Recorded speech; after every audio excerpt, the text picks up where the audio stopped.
Olá meus amigos, tudo bem? Esse é um vídeo que várias pessoas me pediram para fazer sobre o problema da suspensão do concurso do Ministério Público Federal, do 29º concurso para Procurador da República. Várias pessoas me pediram para postar um vídeo com uma explicação e eu já devo esclarecer de imediato que essa é uma explicação do professor Edilson Vitorelli, não é uma explicação do Procurador da República Edilson Vitorelli. Esse caso não está sob minha atribuição, não é um caso do qual eu cuide como Procurador da República. Como você já sabe, aliás, o blog é exclusivamente destinado às minhas opiniões e posições como acadêmico, como professor e não como membro do Ministério Público Federal. Então, vou começar contando o caso, vou dizer o que eu acho, e no final vou fazer algumas considerações sobre as cotas em concursos, até para você que está assistindo esse vídeo não é candidato ao concurso do Ministério Público Federal, possa entender melhor como que elas funcionam, quais são as vantagens, quais são as críticas. O primeiro ponto é que uma decisão liminar da Justiça Federal em primeiro grau no Distrito Federal, na Seção Judiciária do Distrito Federal, decidiu suspender o concurso do Ministério Público Federal para Procurador da República logo após a realização das provas da primeira etapa. Com isso, o gabarito dessas provas ainda não foi divulgado, está todo mundo aí na maior expectativa, e o argumento foi que o concurso do MPF não atendeu no seu edital a previsão de cotas para negros no concurso. Esse é o argumento, essa é a discussão. E o juiz adianta na decisão que ele entende que não seria suficiente dar a oportunidade de declaração agora, porque candidatos poderiam ter deixado de fazer a prova tendo em vista a ausência de previsão de cotas no concurso. Por isso ele mais ou menos adianta que não seria suficiente abrir uma nova oportunidade ou uma oportunidade de declaração, seria necessária mesmo a anulação do concurso público e o concurso está suspenso por causa disso. A primeira pergunta que todo mundo faz é: essa suspensão significa que o concurso vai ser anulado? Eu tenho a convicção de que não vai. Eu acho que a decisão é frágil sob vários aspectos e acho que eu vou comentar daqui a pouco, e acho que na medida que isso for sendo recorrido, o concurso não será anulado. Não existe, até onde eu saiba, uma intenção do Ministério Público Federal de anular esse concurso, pelo contrário, é um concurso que está sendo muito aguardado, foi muito ansiado pela carreira, então não acredito que isso vá acontecer. Eu acho que vai se chegar a um denominador comum. Segundo ponto, o MPF errou? Sim e não. O MPF errou como instituição Ministério Público Federal? Eu entendo que sim. O Ministério Público Federal tem um papel muito grande na defesa de direitos humanos, tem um papel muito grande em promoção de direitos das minorias e, como tal, ele tem que dar um bom exemplo. E nós exigimos de muitos outros órgãos que cumpram cotas, que estabeleçam as cotas, então não dá para dizer que em casa de ferreiro espeto é de pau e tudo ficar por isso mesmo. Ou o MPF teria que ser contra as cotas institucionalmente e portanto, não favorecê-las em órgão nenhum e questionar os órgãos que implementaram, ou ele é institucionalmente a favor e implementa para si também. Nós já sabemos que o MPF é institucionalmente a favor, pelo menos enquanto órgão, porque o Procurador-Geral da República já deu parecer pela constitucionalidade das cotas nos concursos públicos nos autos da ADC 41, Ação Declaratória de Constitucionalidade 41, que foi proposta pela OAB para declarar a constitucionalidade das cotas, e o Ministério Público Federal já deu parecer na pessoa do Procurador-Geral da República, concordando com a procedência do pedido da OAB. Então, nesse ponto, eu acho que o Ministério Público errou. Mas por que eu digo sim e não? Porque eu não concordo com os fundamentos da decisão. A Lei 12.990, que é a lei de cotas nos concursos públicos, não se aplica ao Judiciário, ao Ministério Público e ao Legislativo. Ela é muitíssimo clara no seu artigo 1º, no sentido de que as cotas estão previstas para a administração pública federal, as autarquias, as fundações, as empresas públicas e as sociedades de economia mista. Então, este fundamento de aplicação da Lei 12.990 me parece incorreto. Não me parece que a lei diga isso. Aliás, ela diz exatamente o contrário. Não que isso impedisse o Ministério Público de adotar cotas nos concursos. Não, e acho que poderia tê-lo feito.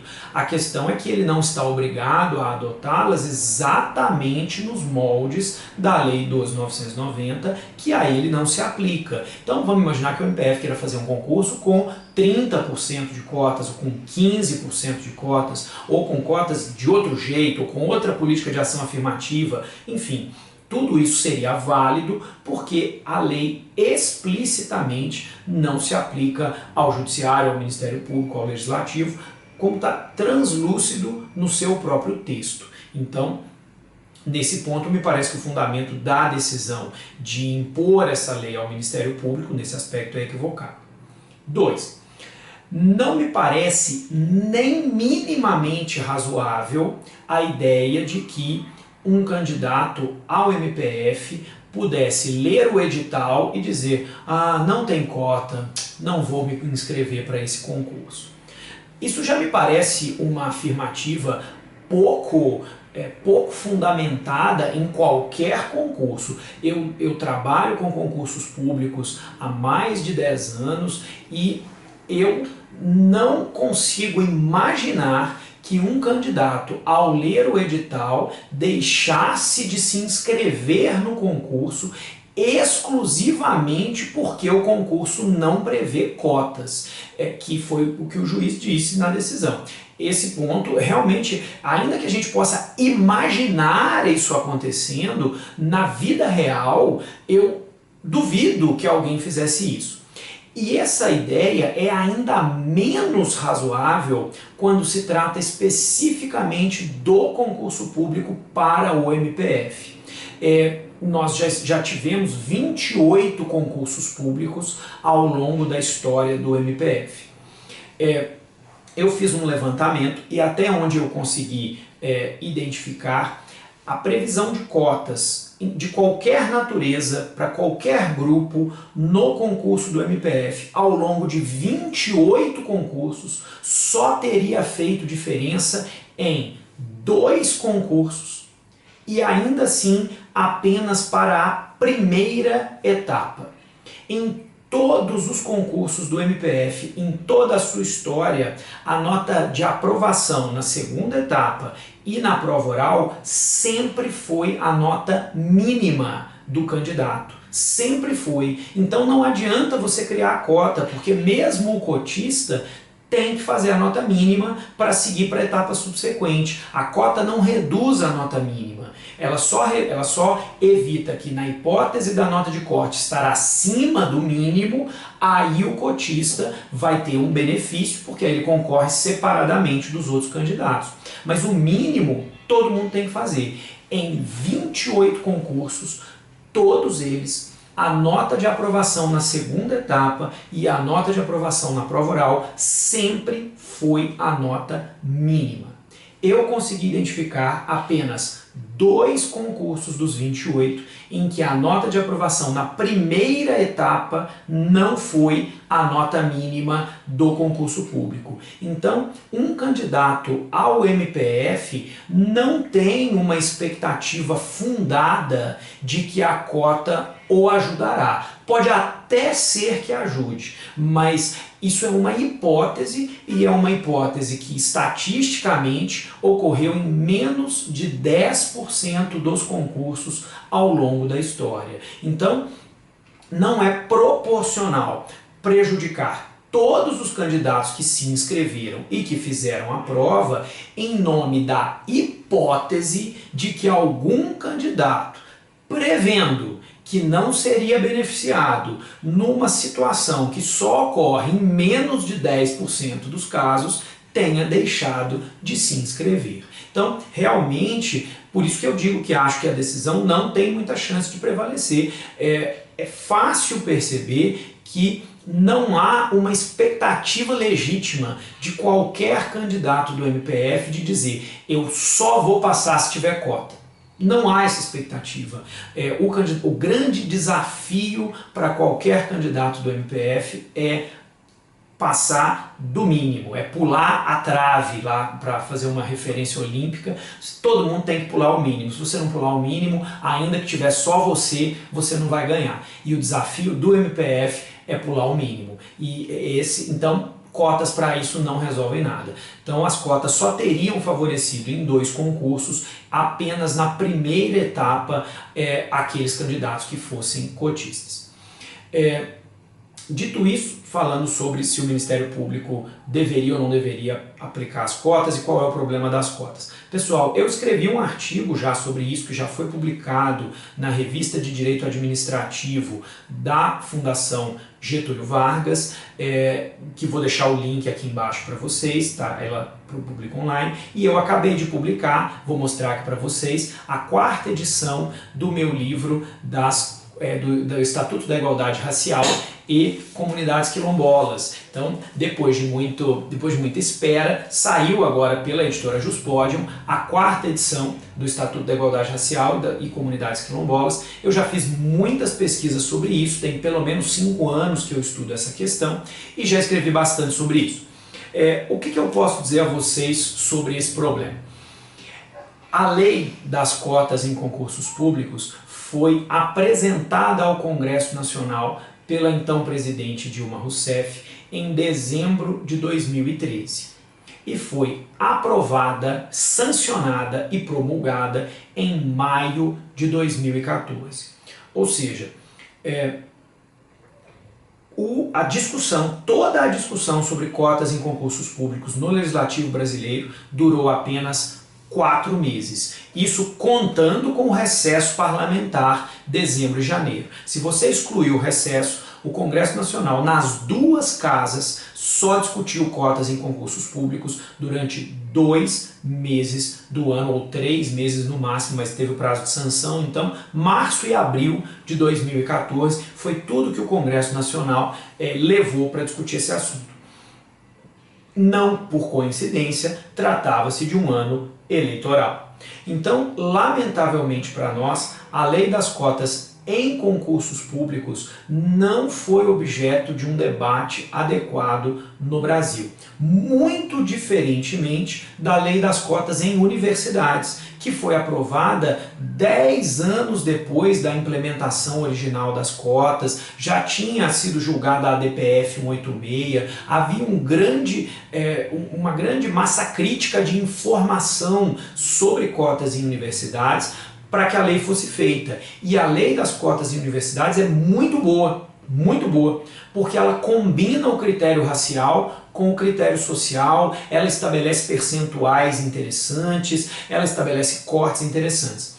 A lei das cotas em concursos públicos é muito ruim, porque ela abandonou toda a discussão sobre a inter-relação entre raça e classe social, que existe no Brasil, ainda que esses 2 fatores tenham pesos diferentes, mas eles estão claramente interrelacionados, ninguém nega isso. E a lei abandonou essa distinção, essa inter-relação que foi feita pela lei das cotas em universidades e fez uma cota puramente em concursos, fez uma cota que estabeleceu um percentual arbitrário de vagas, que foi o percentual de 20%, sem levar em conta nenhum fator. Eu exemplifico sempre alguns que você vai poder ler se você aprofundar aqui no texto. Por exemplo, o relatório estatístico da Administração Pública Federal Brasileira mostra que algo em torno de 20 a 25% dos servidores públicos federais se autodeclaram negros. A pergunta é, isso é pouco? Bom, a população brasileira tem 50% de negros, segundo o IBGE. E aqui negros inclui aquilo que o IBGE chama de pretos e pardos. É isso que a lei chama de negros e é isso que o IBGE também chama de negros. Então, 50% da população, se são só 25% que se autodeclaram, então há uma desproporção. Ok, Mas você tem que fazer duas perguntas. Primeiro, essa desproporção é presente ou pretérita? Ou seja, nos concursos que estão terminando agora, essa desproporção também se mantém? Porque a gente sabe que esse problema era muito mais grave no passado. Então é preciso avaliar se hoje os candidatos que estão entrando na administração pública são também 80% brancos e 20% negros. Talvez não sejam. Ninguém fez essa avaliação. Segundo, qual é a correlação entre os candidatos negros e os aprovados negros? Você não pode avaliar o número de negros que passam em concurso comparando com o número de negros que existem na população brasileira. Porque a gente sabe que fazer concurso, todo mundo aí que está vendo esse vídeo com certeza sabe, é um empreendimento caro, complexo, demorado e que exige um grande investimento. Então, se existe desigualdade racial na sociedade brasileira, e existe, é muito provável que os candidatos ao concurso já sejam predominantemente brancos e que não haja uma desproporção no resultado. A desproporção é na candidatura. Você já vai ter muito mais candidatos brancos ao concurso, especialmente nos cargos mais altos, que demandam mais preparação, mais tempo, do que nos cargos mais baixos. Por quê? Porque a maioria da população negra no Brasil está nas camadas mais baixas. E a gente sabe, eu já escrevi isso no blog, ninguém vira juiz no Brasil sendo pobre. Primeiro a pessoa tem que deixar de ser pobre para depois virar juiz. Então ela tem que passar em outro concurso, num concurso mais baixo, ir escalando e aí ela vira juiz. Então, se a população negra é predominantemente pobre, o mais provável, ou a população pobre é predominantemente negra, o mais provável é que para os cargos mais altos você já tenha mais candidatos brancos do que você teria nos cargos mais baixos. Consequentemente, no ingresso, na aprovação, por uma mera extrapolação estatística, os candidatos vão ser majoritariamente brancos e minoritariamente negros. E isso não foi discutido. Em terceiro lugar, eu aponto aqui só a título de acréscimo que é muito difícil a gente pensar em instituições que vão refletir exatamente o perfil social do Brasil. Eu já escrevi no meu blog sobre desigualdade de gênero em concursos públicos e mostrei com um estudo empírico, com uma tabelinha bonitinha que me deu muito trabalho para fazer, eu mostrei que mesmo no MPF, em que tem uma banca extremamente consciente do problema de desigualdade de gênero, tem 5 mulheres e 5 homens na banca, ainda assim entram 20% de mulheres e 80% de homens. Isso significa que a gente deveria ter uma cota para mulheres no MPF? O Ministério da Justiça tem hoje 76% de servidores homens e só 24% de servidoras mulheres. Isso significa que a gente tem que ter uma cota para mulheres em todos os concursos vinculados ao Ministério da Justiça. O que eu quero dizer com isso, pessoal? Que esse assunto é muito mais complexo do que o legislador brasileiro fez numa canetada e disse: caneto 20% em tudo quanto é concurso e vamos nós, simbora, é isso aí. Não é isso, a discussão foi feita de modo muito superficial, muito básico e a lei não reflete a complexidade do que se quer, do que todo mundo quer, que é igualdade. Igualdade. E aí isso virou uma questão meio Corinthians e Palmeiras, ou você é a favor ou você é contra, e se você é a favor, você não aceita discutir os aspectos negativos, se você é contra, você não aceita discutir os aspectos positivos, e acabou. E infelizmente a discussão derivou para posições políticas e não para a discussão jurídica, que é o que nos interessaria a todos, que é o que eu tento fazer aqui no meu livro de igualdade racial e no artigo que eu vou deixar aqui para vocês lerem. A questão é muito difícil, é isso que eu posso dizer a vocês, mas eu não acho que ela vai refletir no concurso do MPF. Torçamos todos, vocês candidatos e nós aqui também, para que isso seja assim. Um grande abraço e até a próxima.